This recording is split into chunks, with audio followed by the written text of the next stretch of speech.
Hello my YouTube family, welcome back to my channel. कैसे हो आप सब? आई होप आप सब अच्छे होंगे और मेरी वीडियोस को देख रहे होंगे। Thanks a lot for your kind support. आप लोगों की मदद से मेरे 100+ सब्सक्राइबर्स हो गए। अभी तक हमने डायरेक्टिंग पढ़ा था, अब हम डायरेक्टिंग के आगे शुरू करेंगे। अगर आपने मेरी पहली वीडियोस नहीं देखी तो लिंक डिस्क्रिप्शन में जाके पहले उन्हें देख लीजिए। फिर हम शुरू करते हैं आज का टॉपिक, कम्युनिकेशन। सबसे पहले अभी तक हमने पहले पढ़ा था काइंड्स ऑफ लीडरशिप, फिर हमने ऑटोक्रेटिक लीडरशिप पढ़ा था, डेमोक्रेटिक लीडरशिप पढ़ा था, लेजिस फ्री लीडरशिप पढ़ा था। अब हम पढ़ेंगे कम्युनिकेशन। कम्युनिकेशन बेसिकली आपको पता है कि दो लोगों की बातचीत, उसे हम क्या कहते हैं? कम्युनिकेशन कहते हैं। अब हम बिजनेस के पॉइंट ऑफ व्यू में देखेंगे कि कम्युनिकेशन क्या होता है।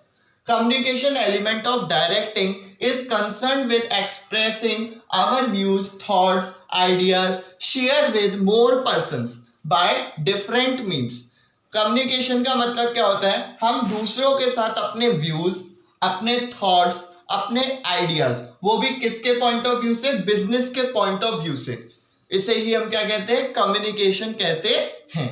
अब हम बात करते हैं कि कम्युनिकेशन बेसिकली थ्री और फोर टाइप्स के हो सकते हैं। जैसे स्पोकन वर्ड्स, हम बोल के कम्युनिकेट कर सकते हैं। रिटन वर्ड्स, हम लिख के कम्युनिकेट कर सकते हैं। डायग्राम, ग्राफ्स एंड चार्ट्स, हम डायग्राम के फॉर्म में कर सकते हैं और गेस्चर्स के फॉर्म में कर सकते हैं।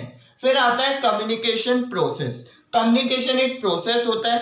Communication process is always from sender and it's and on sender. Sender पे ही ये शुरू होता है कम्युनिकेशन का प्रोसेस और सेंडर पे ही ये खत्म होता है।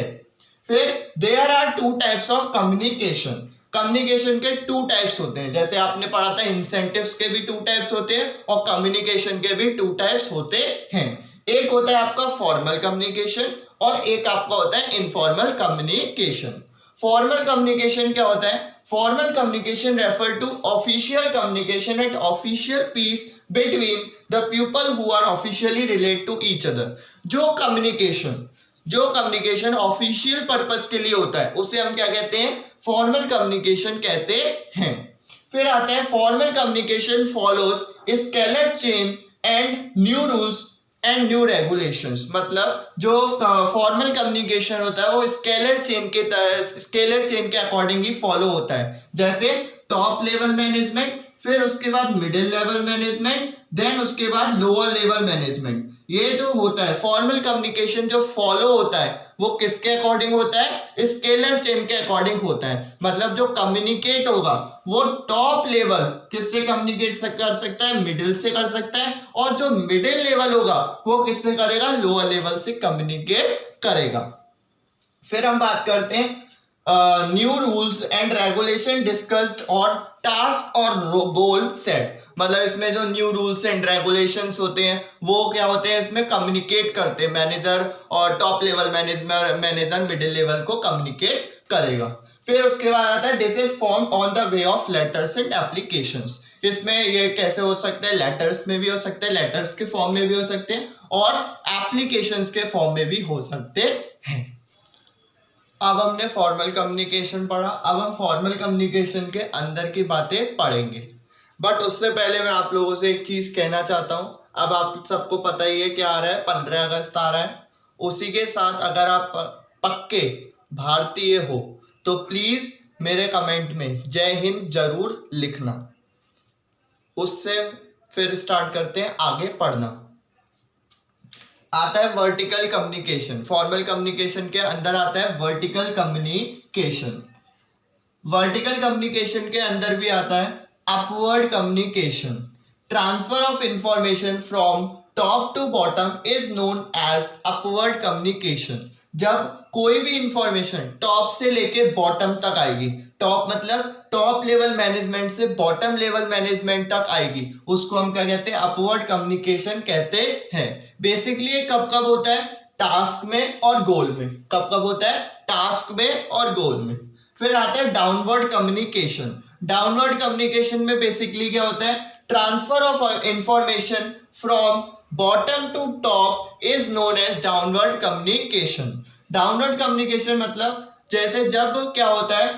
बॉटम मतलब बॉटम बिल्कुल नीचे से लेकर ऊपर तक कोई इंफॉर्मेशन जाती है तब क्या होता है, इसे हम क्या कहते हैं, डाउनवर्ड कम्युनिकेशन कहते हैं। बेसिकली कब कब होता है, जब शेयरिंग ऑफ प्रॉब्लम्स, अगर कोई वर्कर्स को प्रॉब्लम्स होती है बॉटम लेवल ऑफ मैनेजमेंट में तब ये यूज होता है। कोई आइडियाज अपने रखता है बॉटम लेवल वर्कर्स अपने आइडियाज रखते हैं तब होता है। उसके बाद ही बाद इंक्रीमेंट सैलरी, बाई चांस जो बॉटम लेवल पे काम कर रहे हैं वो वर्कर्स है, वो अपनी सैलरी क्या इंक्रीमेंट कराना चाहते हैं तब होता है। उसके बाद आता है horizontal communication, transfer of information between same level of authority known as horizontal communication. जब कम्युनिकेशन होता है वो भी सेम लेवल ऑफ अथॉरिटी, जैसे सेल्स मैनेजर सेल्स डिपार्टमेंट का जो इंसान है वो किससे करे, प्रोडक्ट डिपार्टमेंट में, तो सेम लेवल ऑफ अथॉरिटी में जब डिस्कशन होता है उसको हम क्या कहते हैं, हॉरिजॉन्टल कम्युनिकेशन कहते हैं। उसके बाद आता है डायगोनल कम्युनिकेशन। डायगोनल कम्युनिकेशन में क्या होता है, transfer of information between different stages level of authority. जैसे मिडिल लेवल मैनेजमेंट किससे बात कर रहा है, टॉप लेवल मैनेजमेंट से, तो ये होता है डायगोनल कम्युनिकेशन। नेक्स्ट आता है informal communication. Informal communication between different members of organisation are not officially attached to each other. इसमें क्या होता है, इनफॉर्मली टॉक होता है, कोई भी ऑफिशियली पर्पस के लिए नहीं होता है, ठीक है, उसको हम क्या बोलते हैं, इनफॉर्मल कम्युनिकेशन बोलते हैं। ये डायरेक्टिंग का चैप्टर समाप्त हो गया। अब हम इसके बाद करेंगे कंट्रोलिंग। अगर बाई चांस आपको कोई और चैप्टर चाहिए हो या फिर कोई भी कैसी भी क्वेरी हो तो आप प्लीज कमेंट्स में मेरे को बताइएगा, मैं उस पर जरूर काम करूंगा।